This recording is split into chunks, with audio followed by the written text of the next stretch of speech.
continuación veremos una lámina que nos va a invitar a hacer una reflexión y que también nos va a permitir ambientar todo lo que vamos a ver en estos cortos minutos, llamo cortos, que nos permitirán pues reflexionar alrededor de nuestra práctica docente desde un área de conocimiento conocida como pensamiento sistémico y que se ha convertido en los últimos años en un valor agregado para toda la formación de ingenieros, administradores y diferentes áreas de conocimiento en la que nosotros como docentes tenemos incidencia.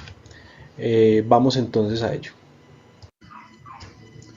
Bueno, muy bien. Entonces en esta ocasión acudimos una vez más a Kino y en este caso pues a Mafalda para visualizar en una caricatura muchos aspectos que nos pueden llevar a reflexionar sobre nuestro oficio docente, en la manera como nosotros lo ponemos en práctica, lo llevamos adelante y pues en este caso nos va a servir para adentrarnos al módulo que vamos a realizar. No haré ningún comentario, no haré ninguna conclusión al respecto, simplemente dejaré la lámina unos minutos, unos segundos para que la puedan ver y puedan sacar sus conclusiones y se puedan llevar ustedes sus propias conclusiones.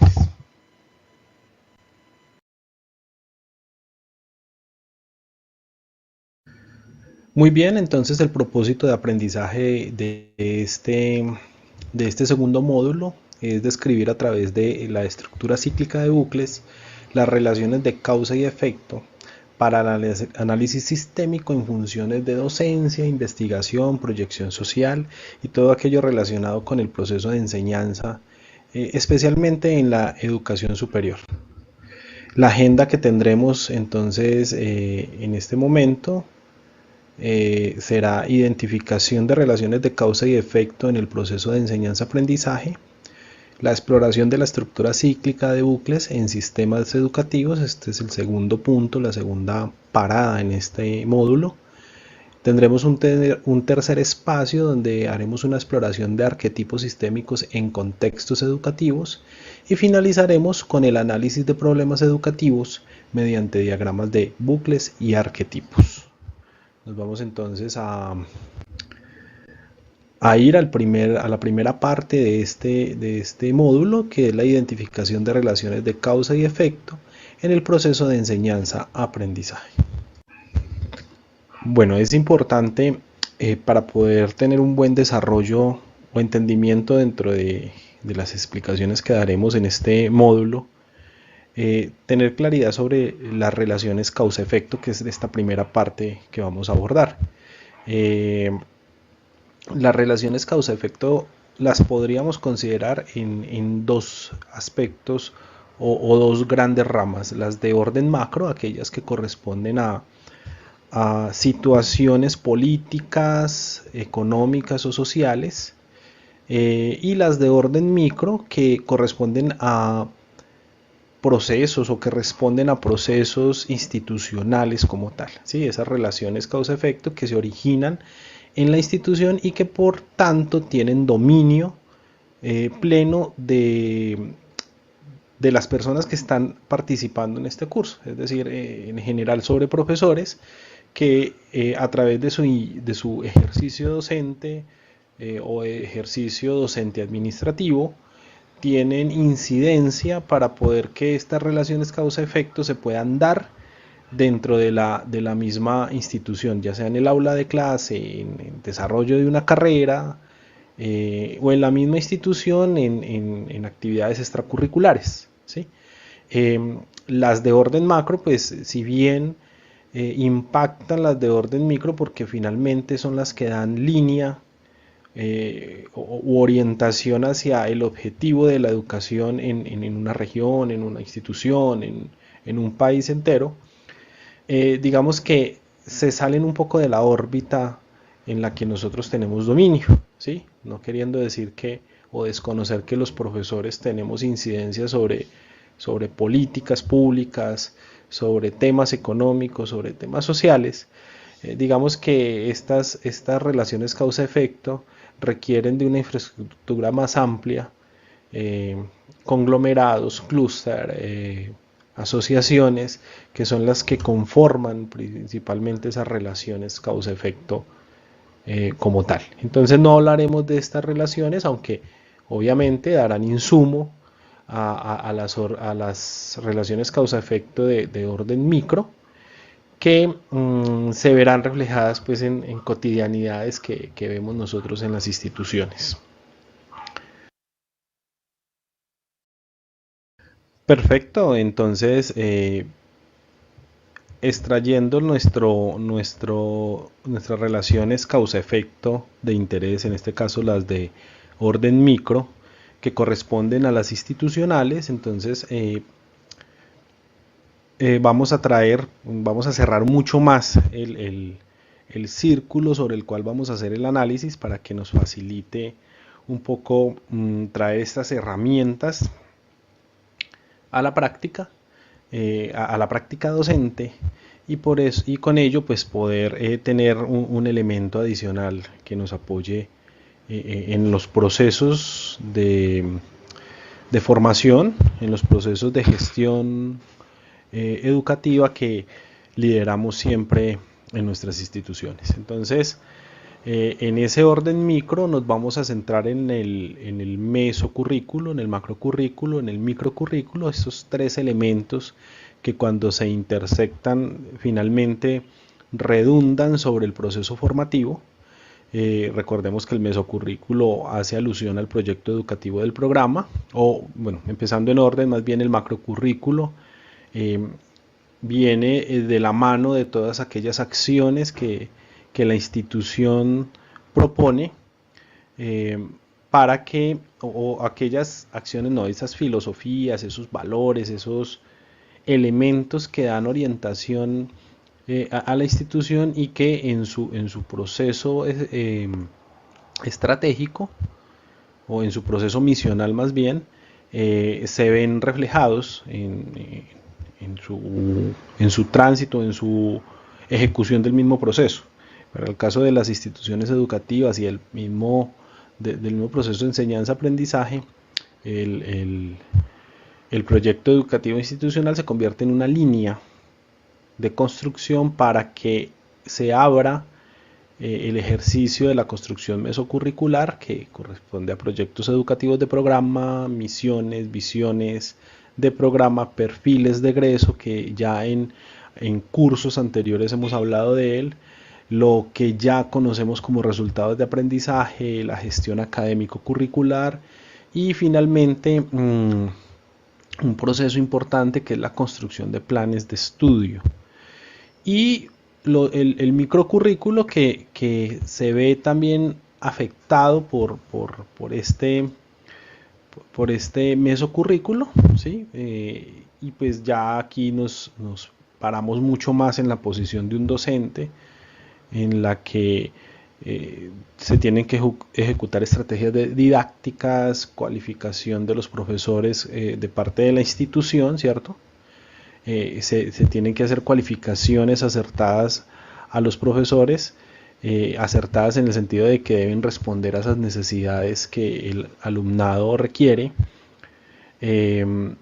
Afecta también a los estudiantes o impacta más bien a los estudiantes, los recursos educativos también están allí involucrados, la evaluación como proceso y el desempeño también como proceso medible o que buscamos nosotros de alguna manera cuantificar para determinar si nuestro trabajo, o sea, todo este conjunto de cosas que estamos viendo acá, tienen sentido o están cobrando sentido en la formación del estudiante. Muy bien. Eh, Algunas relaciones que nosotros identificamos en estos procesos como tal o en estas relaciones micro o institucionales están las que correspondientes a docencia, investigación, a esas funciones sustantivas.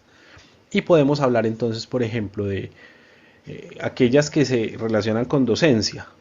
los recursos educativos y el impacto que tiene en el aprendizaje del estudiante, la evaluación formativa y la mejora del aprendizaje, la diversidad cultural y cómo afecta esto la inclusión educativa.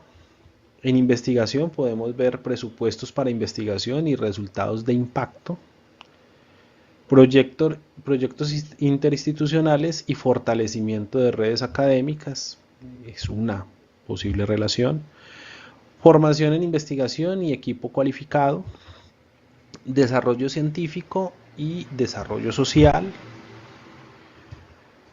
eh,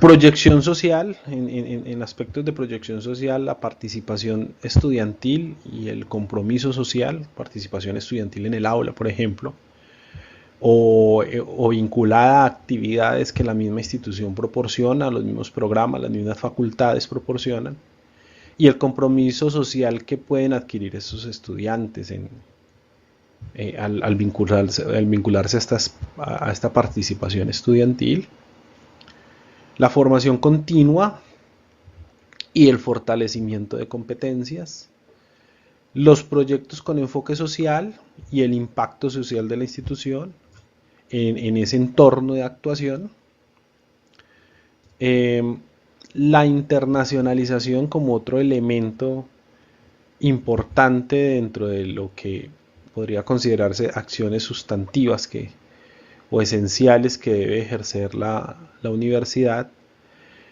actividades de internacionalización y relacionamiento, articulación con los procesos académicos y calidad académica en el aspecto internacional. Entonces vemos allí que hay un esbozo muy general de las acciones causa-efecto que uno puede encontrar. O sea, podemos allí hablar de muchas acciones. Seguramente en este ejercicio ustedes pudieron también identificar algunas otras acciones causa-efecto, pero pues digamos que no nos daría pues mucho el tiempo para traer aquí a colación muchas de ellas. Sin embargo, el propósito es poder identificarlas y que hagamos conciencia de esa causalidad para que nos permita intervenir de manera efectiva esos procesos y hacer que esa causalidad finalmente se dé. Traigo acá una que es común a todos y común porque día a día la vivimos, y es el proceso de la evaluación formativa y cómo se impacta la mejora del aprendizaje.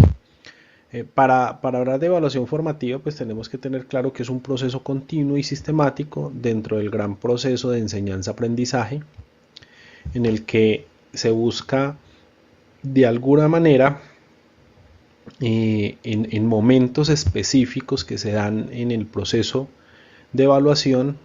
Cuando hablamos de momentos específicos es aquel que materializa la manera en cómo el estudiante nos representa el conocimiento que nosotros pretendemos darle a ellos, ¿sí? Entonces digamos que esos momentos se efectúan con cierta regularidad. Esa evaluación formativa debería tener un seguimiento, facilitar, hacer un seguimiento al estudiante.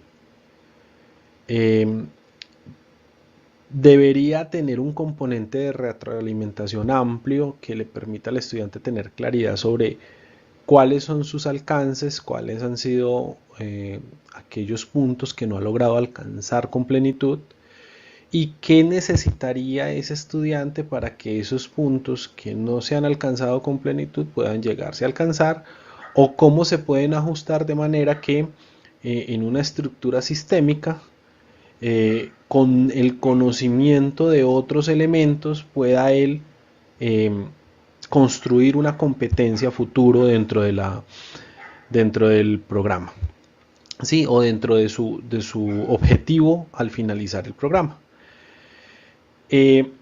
La ventaja de una evaluación formativa es que le abre la puerta o invita a que metodologías de aprendizaje activo puedan incorporarse en este proceso de evaluación, ¿sí? Trascendemos de una evaluación de pregunta y selección múltiple, eh, no diciendo que sea mala, sino que trascendemos de ese tipo de evaluaciones a unas evaluaciones que, si el área de conocimiento no lo permite, facilitaría imaginar formas imaginar y materializar formas de evaluar, ¿sí? Entonces digamos que la evaluación formativa tiene ese gran secreto y ese gran secreto no, esa gran fortaleza que nos permitiría a nosotros hacer que nuestro objetivo de curso se cumpla en el estudiante, ¿sí? Y por ende, pues en un encadenamiento, muchos cursos logren ese objetivo y quizá se alcancen unas competencias con un nivel de apropiación mucho mayor del que podríamos estar logrando hoy en día. Ahora, ¿eso cómo impacta la mejora del aprendizaje? Pues vamos a entender también de qué hablaríamos en mejora del aprendizaje. Hablaríamos de ese proceso continuo que busca la efectividad del aprendizaje en el estudiante. Entonces, pues digamos que cuando decimos busca la efectividad, pues inmediatamente estamos buscando de alguna manera una métrica que nos permite identificar si ese aprendizaje se está logrando. Entonces allí inmediatamente se relaciona con actividades de aprendizaje activo que pueden facilitar ese ejercicio. Como adopta medidas para que este aprendizaje permita el desarrollo de habilidades, debe indagar sobre la práctica docente en el aula y en especial de cómo se conecta esta práctica de manera sistémica en el currículo. O sea que aquí ya empezamos a dar pasos de que mi evaluación formativa no tiene que estar simplemente parametrizada o enfocada o sometida a unos límites que me lo coloca una asignatura. No, porque la asignatura tiene una razón de ser allí y que esa razón de ser seguramente está conexa con aquellas otras asignaturas que hacen parte de la malla curricular. Por lo tanto, si yo hago una evaluación formativa y quiero lograr la mejora del aprendizaje, pues es necesario que para que esa causa-efecto se dé, yo tenga que intervenir la malla curricular en favor de un proceso de mejora de aprendizaje.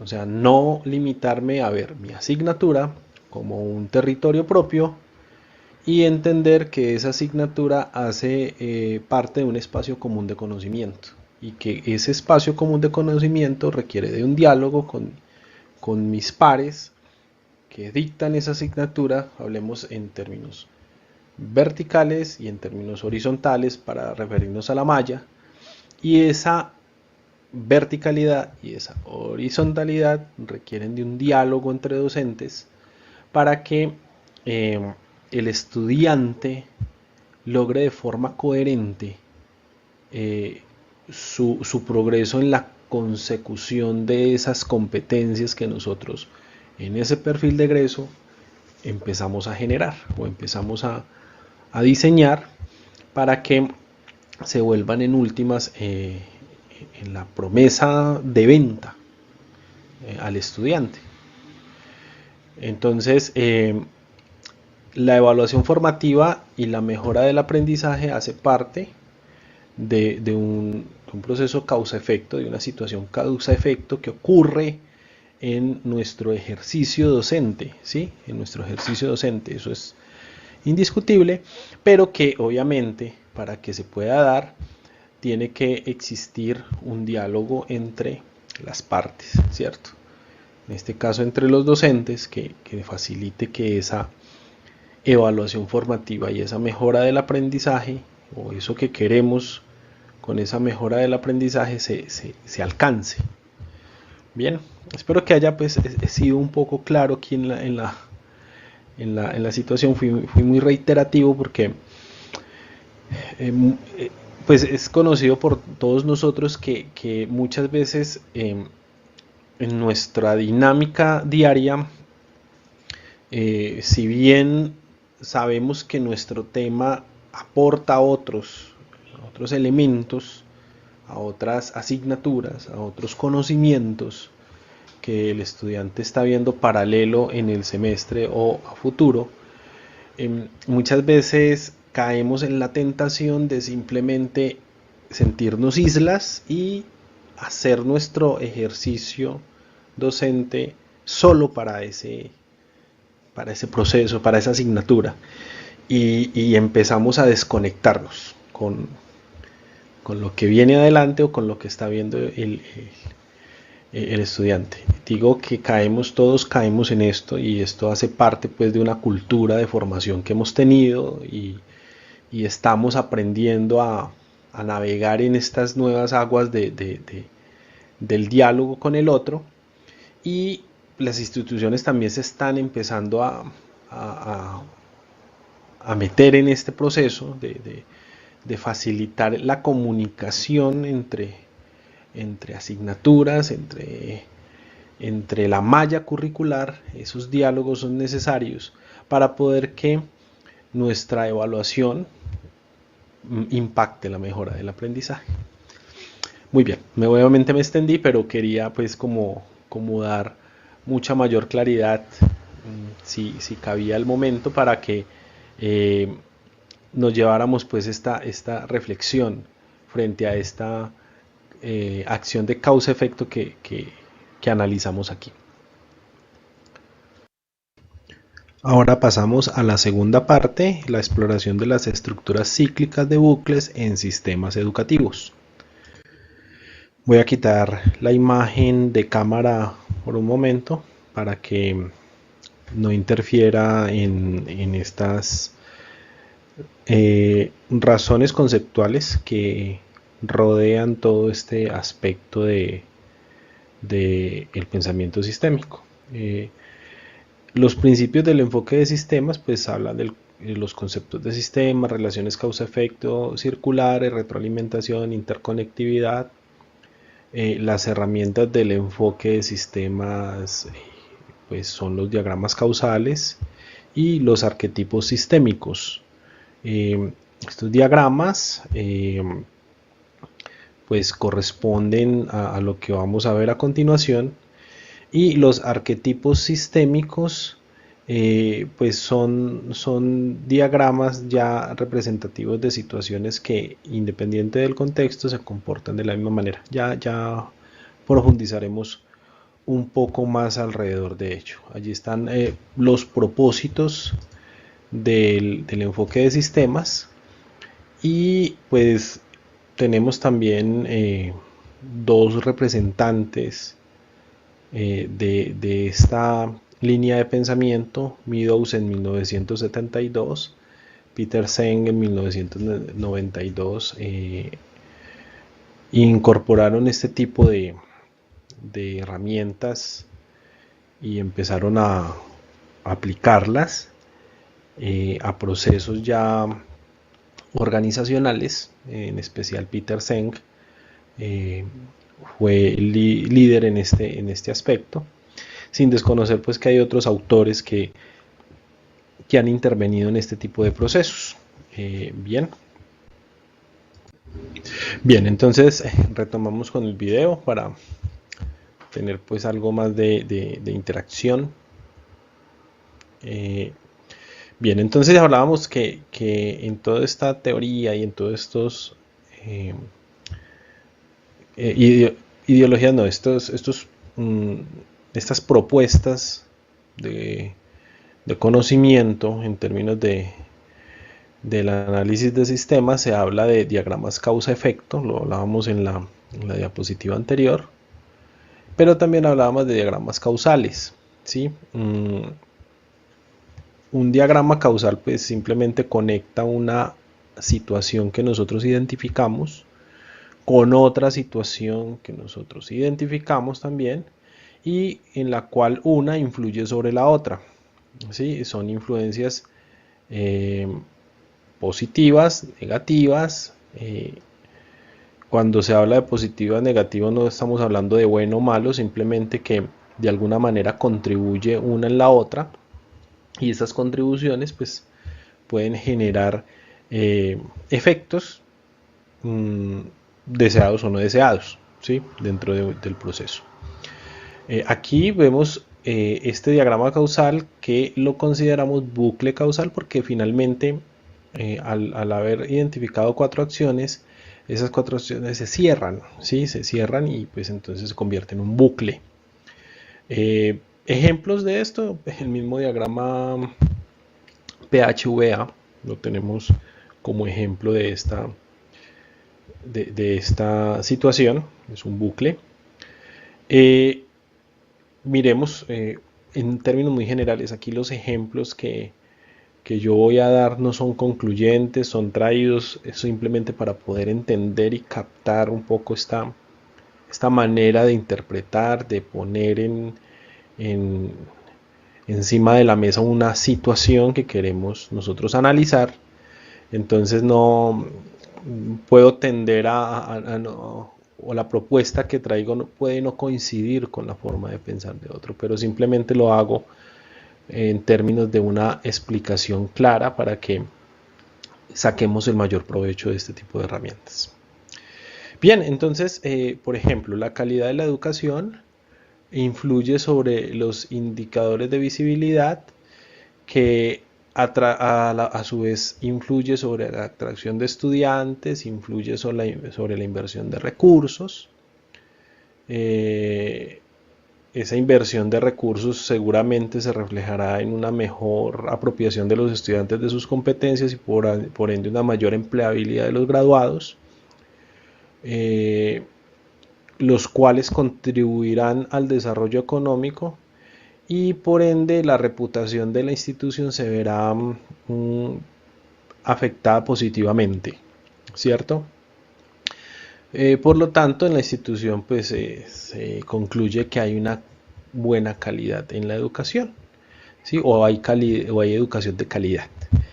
Es como un resumen de cómo puede uno plantear situaciones de un proceso educativo a través de estas herramientas que tenemos o que traemos aquí a colación. Bien.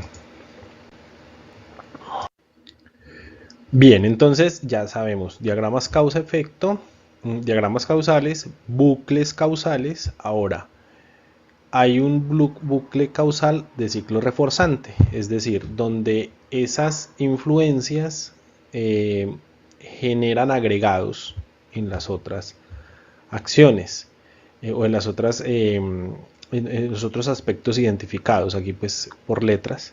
Y pues esos ciclos reforzantes se reconocen por tener un símbolo más. Por ejemplo, en la calidad de un sistema educativo, eh, un sistema o una institución con educación de calidad tendrá más estudiantes matriculados, por lo tanto habrá más presión en el sistema y habrá mayores requerimientos de los recursos, por ende se requerirá más presupuesto para la inversión de los recursos, por tanto estos recursos apropiados e invertidos de manera apropiada generará un mejor desempeño académico en los estudiantes, y la calidad en la educación se mantendrá, mejorará.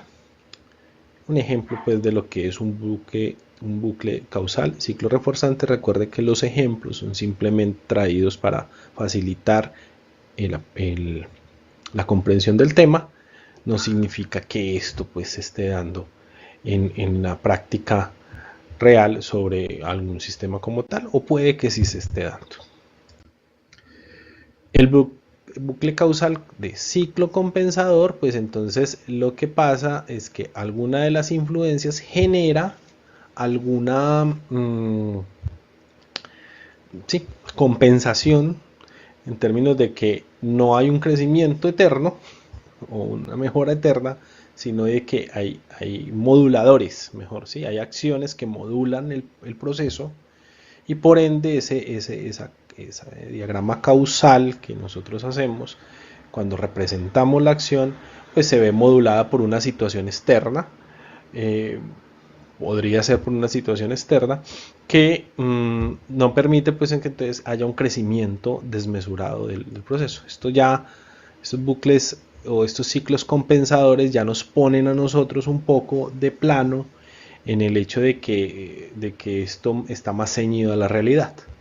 Entonces, volviendo al ejemplo anterior, una muy buena calidad en la educación genera, o una institución con educación de calidad genera mayor cantidad de estudiantes matriculados, lo que presiona el sistema y hace que haya más asignación de estudiantes por profesor, ¿cierto?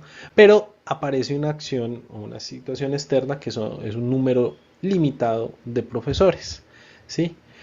Por ende, aquí ya no tenemos un mayor desarrollo de estrategias didácticas pertinentes porque conocemos que hay una realidad y es que con el número limitado de profesores y un crecimiento de los estudiantes, pues el desarrollo de estrategias no va a ser apropiado, no va a ser el deseado por la limitante que tiene el docente de poner en práctica ese desarrollo de esas estrategias. Así que se ven un menor desarrollo de estrategias didácticas permanentes, sí, obviamente, pues, o pertinentes, perdón, pero estas estrategias como tal, estas estrategias, pues sí, aumentan el desempeño académico de los estudiantes, mejoran la calidad, pero vemos que aquí entonces esa menor aplicación de estrategias didácticas no va a permitir que haya un desempeño académico pleno de los estudiantes, por ende seguramente la calidad se va a ver afectada. Aquí vemos entonces este signo de equilibrio donde significa que una variable externa real está haciendo un efecto compensador en ese sistema que habíamos analizado ahorita como un sistema creciente, siempre creciente. No, aquí no caemos en cuenta de que no es del todo cierto esa situación. Bien, ahora volvamos a nuestro diagrama que habíamos compartido ahorita que iniciamos pues todo este análisis de diagrama causa-efecto, y entonces volvemos al orden micro y al de la institución. Muy bien, o sea, donde nuestras relaciones causa-efecto están en la institución, entonces nos amparamos en el concepto de macro, meso y microcurrículo. Bien, vamos a ver entonces qué podemos encontrar, ¿cierto? Nosotros tenemos un perfil de egreso, aquí ya traigo un ejemplo pues de un proceso donde se incluyen esta situación o estos procesos macro, meso y microcurriculares, ¿sí? Entonces empezamos a notar acá, vemos que son ciclos reforzantes, todos, ¿sí? Su característica, todos están acompañados de un signo más. Un perfil de egreso, entonces las necesidades del entorno profesional y estas directrices institucionales alimentan ese perfil de ingreso. Ese perfil de ingreso alimenta los resultados de aprendizaje. Esos resultados de aprendizaje alimentan el plan de estudios y por ende ese plan de estudios en las revisiones periódicas que hacemos seguramente impactarán sobre el perfil de egreso, ¿sí? Volviendo aquí a los resultados de aprendizaje como el corazón, curiosamente el corazón de todo este proceso, cosa con la que estoy de acuerdo, vemos que la planeación curricular surge a partir de la propuesta de estos resultados de aprendizaje, recursos educativos que se asignan para poder que esa planeación microcurricular se lleve a cabo. Y las estrategias didácticas surgen a partir de esos recursos educativos.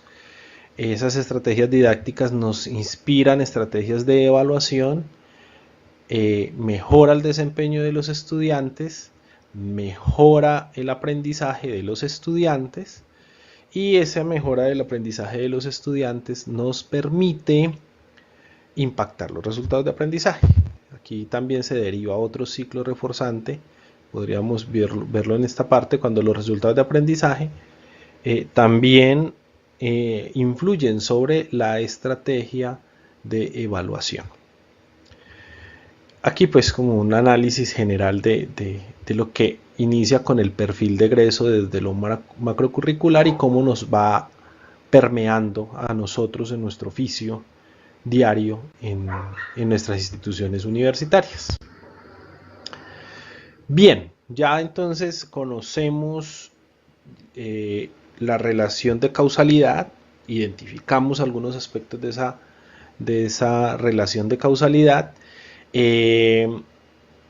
identificamos o nos acercamos un poco a temas de teoría de sistemas y este tema de los diagramas causa-efecto, identificamos algunos diagramas causa-efecto como bucles, ¿cierto? Encontramos que hay bucles retroalimentados positivamente, hay bucles compensados, ¿cierto? Y eso, pues, digamos que son dos elementos bases dentro del análisis de los sistemas. Ahora vamos a hacer una exploración desde los arquetipos sistémicos en contextos educativos, pero vamos a entender primero qué es un arquetipo sistémico y, pues, como todo lo que hemos visto acá, es una herramienta para el análisis de la dinámica de los sistemas, ¿sí? O sea, digamos que aquí ya está encerrado en esa dinámica. Yo no me voy como a centrar un poco en lo que está aquí, pues lo dejo a la lectura de cada uno, pero sí puedo decir que un arquetipo sistémico es la relación de un bucle retroalimentado positivo o un bucle compensado, ¿sí? La mezcla de diferentes bucles, ¿cierto?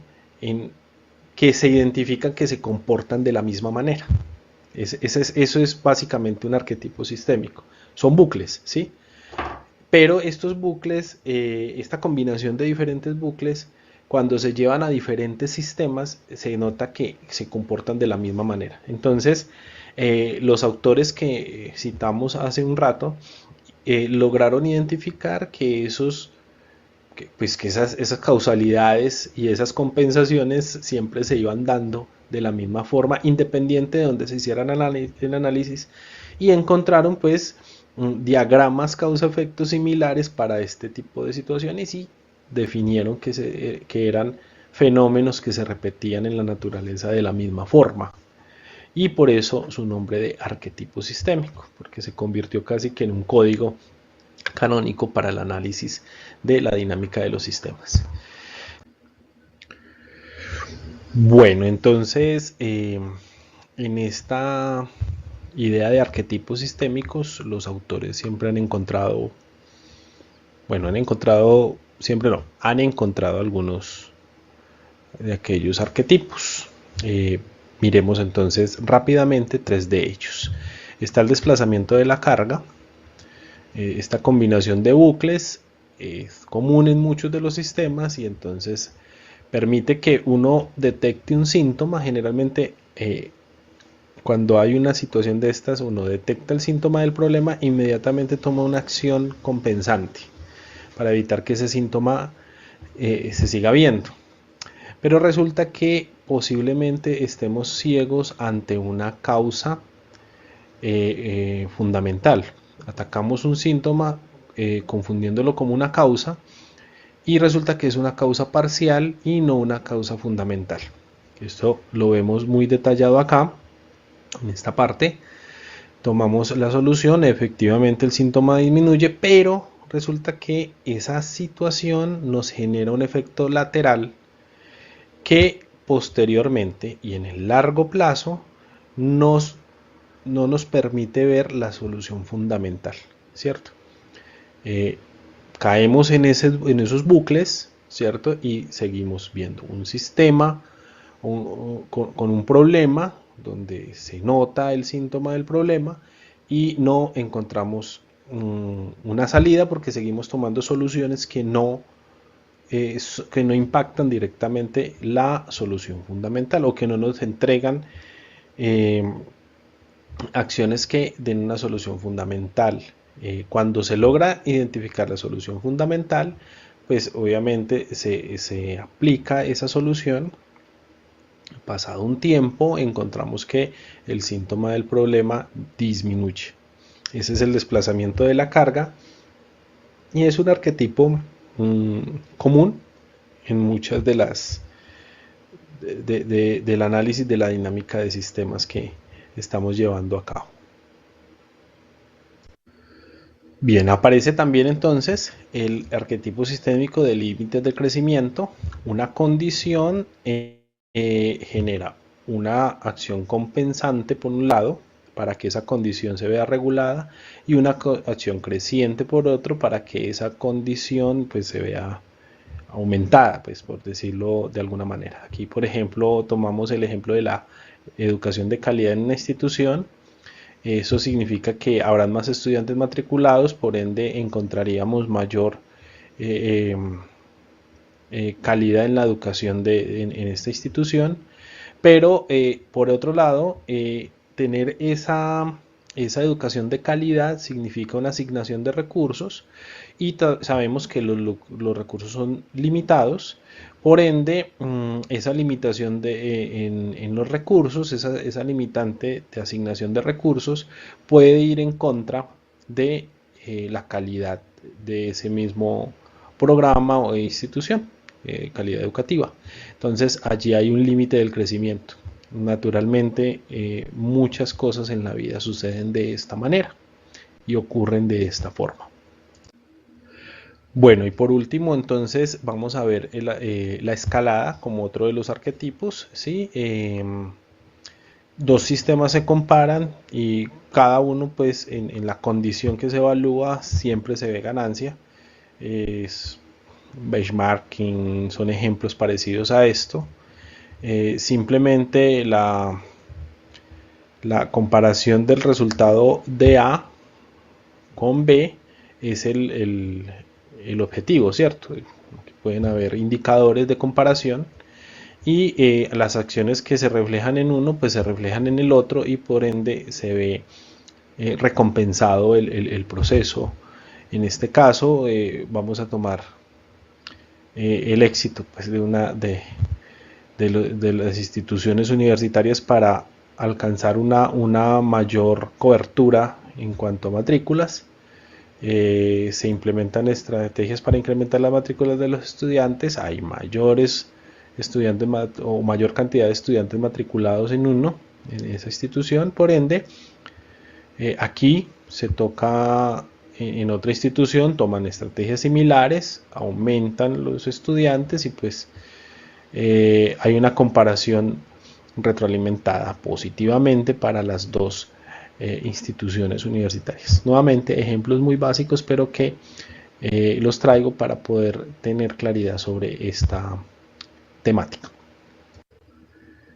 Muy bien, vamos entonces ya a abordar por último el análisis de problemas educativos mediante diagramas de bucles y arquetipos. Vamos a traer un par de ejemplos de lo que sucede en situaciones cotidianas que vivimos en nuestras instituciones y con esto vamos a cerrar ya pues la segunda parte de este curso. Bien, entonces vamos a continuar en la siguiente diapositiva. Ok, entonces acá tenemos como ejemplo traemos la gratuidad en la matrícula en Colombia. Hemos encontrado algunos titulares que hablan con matrícula cero se limitaría el acceso de los más pobres. Matrícula cero es una política inequitativa, clasista, selectiva y excluyente, lo dice la CIED.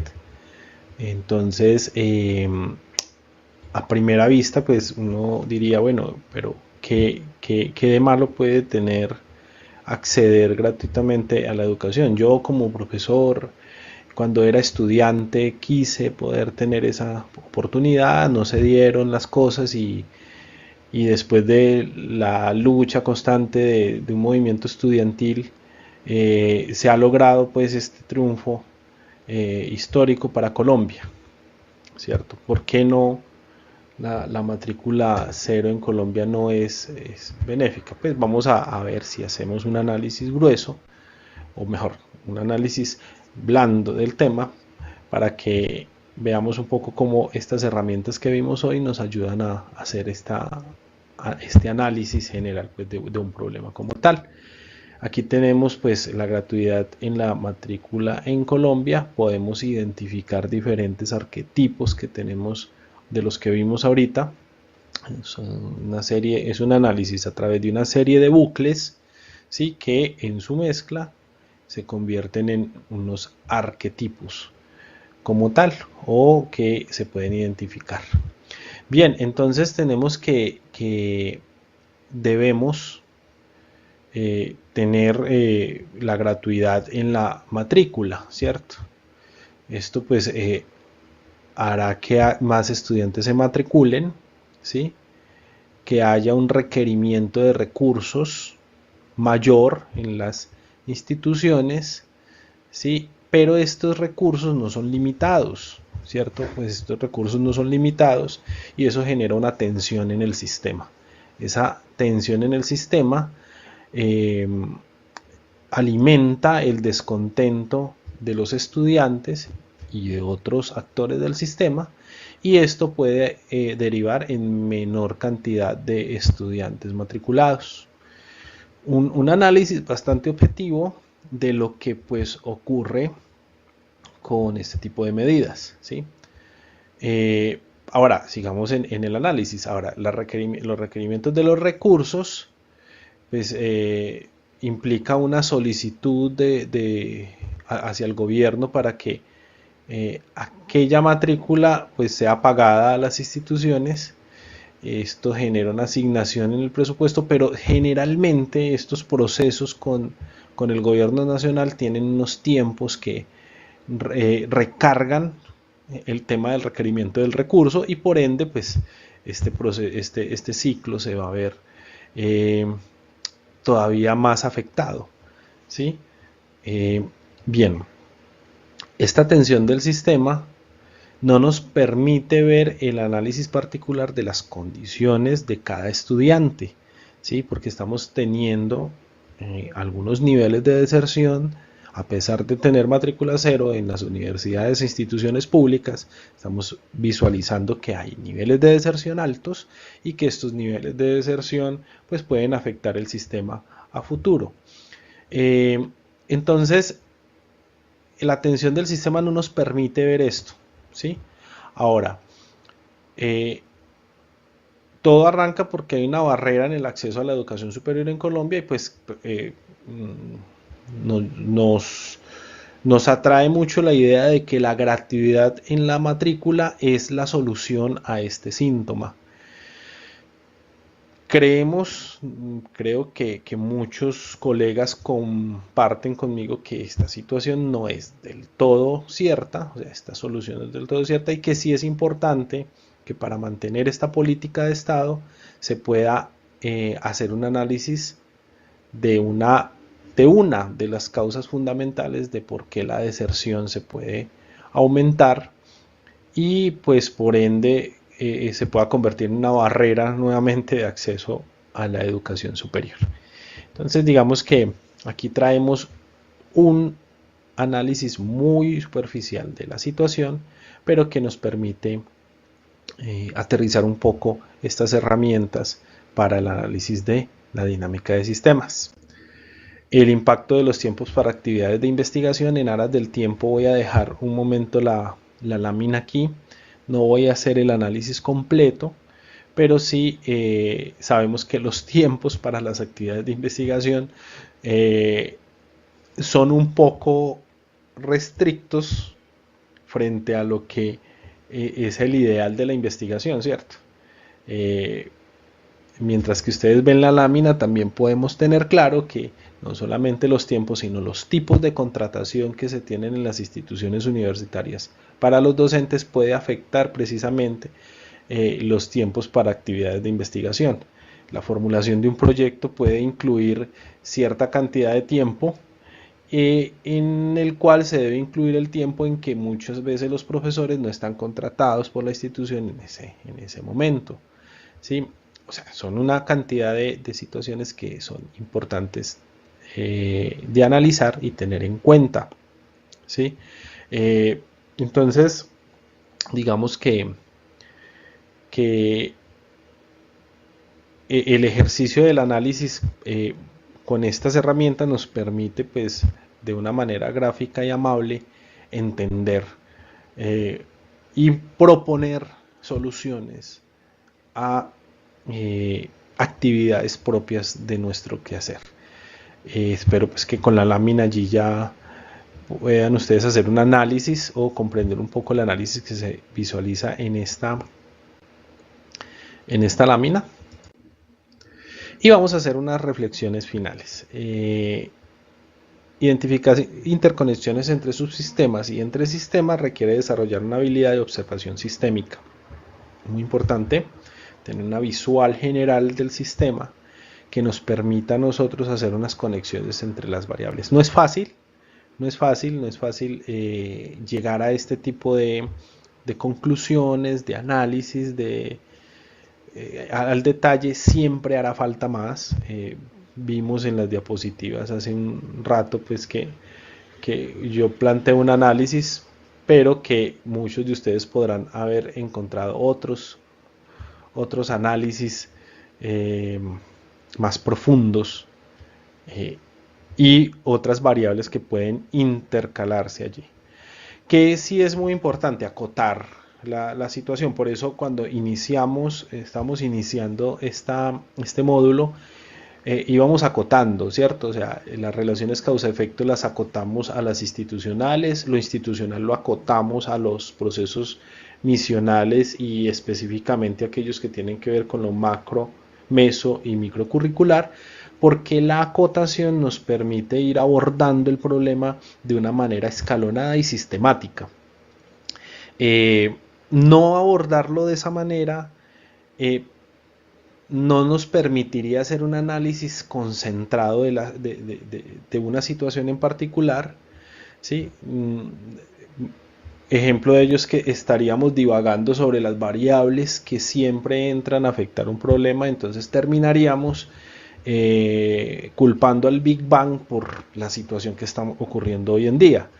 Y pues no es la razón de ser tampoco, ¿cierto? O sea, la idea es poder abordar escalonadamente las situaciones que nosotros vivimos en nuestro quehacer diario, y ese escalonamiento, esa restricción del sistema nos permite a nosotros abordar los problemas acotados y de esa manera poder ir tomando soluciones que estén a nuestro alcance, ¿sí?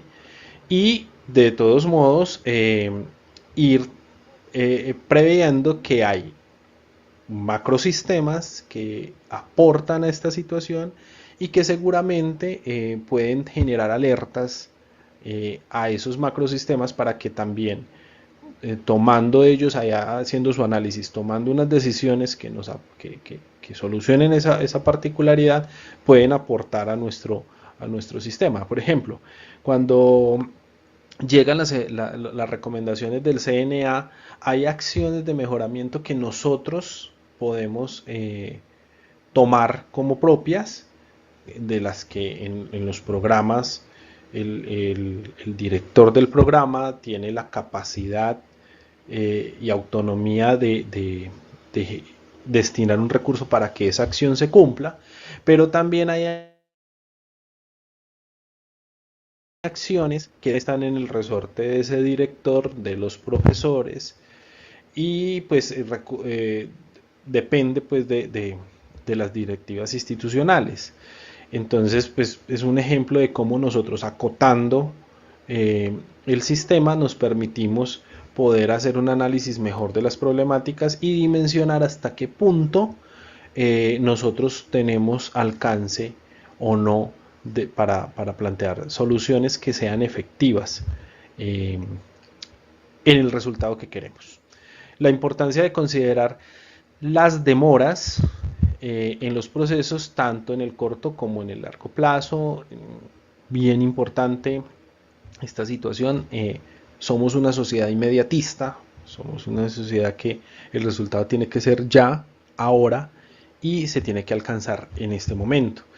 Y creo que ahí pecamos en el exceso de inmediatismo, que definitivamente el sistema actual también lleva a que sea así. En una pantalla, a un clic, los estudiantes tienen la respuesta de un parcial. Eh, ya pues una biblioteca y que un estudiante vaya y lea, pues se encuentran, pero cada vez es más difícil encontrar esa cultura en la que muchos de nosotros nos formamos. Pero que, eso es pues en términos de estudiantes, pero que nosotros también caemos en el inmediatismo de, vamos, tenemos que alcanzar este objetivo pronto, ya inmediatamente, mejorar el indicador de investigación con publicaciones de alto impacto. Lo tenemos que lograr en 3 meses, cosa que no se va a hacer porque pues no vamos a tener la capacidad para poder publicar en paper de alto impacto, de revistas de alto impacto, porque eso requiere un tiempo, ¿cierto? Ser conscientes de las demoras es importante para poder abordar estos análisis con una mayor eh,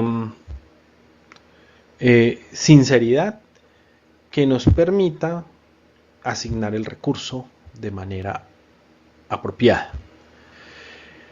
Los planteamientos aquí expuestos pueden reconocer algunos de los elementos contenidos en el sistema. Son ejemplos genéricos, pero que seguramente dan pie para discusiones en el entorno docente. El enfoque sistémico debe ser visto como una habilidad para todos los actores que participan en educación superior. Es muy importante poder tener este tipo de herramienta como antesala de cualquier discusión que podamos tener, ¿sí? Pensar sistémicamente y no linealmente nos facilita a nosotros poder tomar unas decisiones más ajustadas a las realidades de la organización. Es importante poderlo tener en cuenta, y como profesionales de la docencia y de la enseñanza ante todo, deberíamos ser los abanderados de este tipo de herramientas, ¿cierto? Porque finalmente nosotros somos universidad, universo, pensamos en universo y pensamos en esa dimensión general, y si tenemos la habilidad de segmentar esa generalidad, podemos dar solución a esas problemáticas de una manera más sistemática y ordenada. El arte de ver los árboles sin dejar de ver el bosque. O sea, aquí lo que hago también un llamado es a que no caigamos en el hecho de que la segmentación me permite a mí alcanzar el objetivo. Pues sí, me permite alcanzar el objetivo paulatinamente, pero no me permite, pero que esto no me permita desconocer que allí hay todo un sistema que está funcionando, y que de alguna manera lo que yo pueda estar haciendo hoy puede tener efectos en ese sistema de alguna forma. El desarrollo de interconexiones permite tener una visual cada vez más nítida de las implicaciones sistemáticas de cada problemática a abordar desde el campo de la educación superior. Entre más queremos conocer cada subsistema incorporado, más relacionamiento se encuentra. Entre más interconexiones se encuentran, más necesidades de comprender la estructura completa del sistema existirá. Creo que es claro, y nosotros nos incorporamos en esto y cada vez más queremos entender el sistema como tal, y aparecerán más variables, y aparecerán las variables de las variables, y aparecerá un mega diagrama que represente un sistema de, por ejemplo, la conexión de la malla curricular como tal. Es una aventura, esto de meterse en este tema del pensamiento sistémico, de los arquetipos sistémicos. Es una aventura que invito a vivirla, a entenderla, a comprenderla, tenemos los datos, tenemos las inquietudes, estoy atento, por favor dejen sus inquietudes en el chat, con gusto las podremos responder a través de correo electrónico. Voy terminando y voy cerrando aquí porque ya definitivamente me pasé un poco del tiempo y quiero ser respetuoso tanto con ustedes como con mis colegas invitados para que el tránsito del curso siga de forma natural y lo menos denso posible. Les agradezco.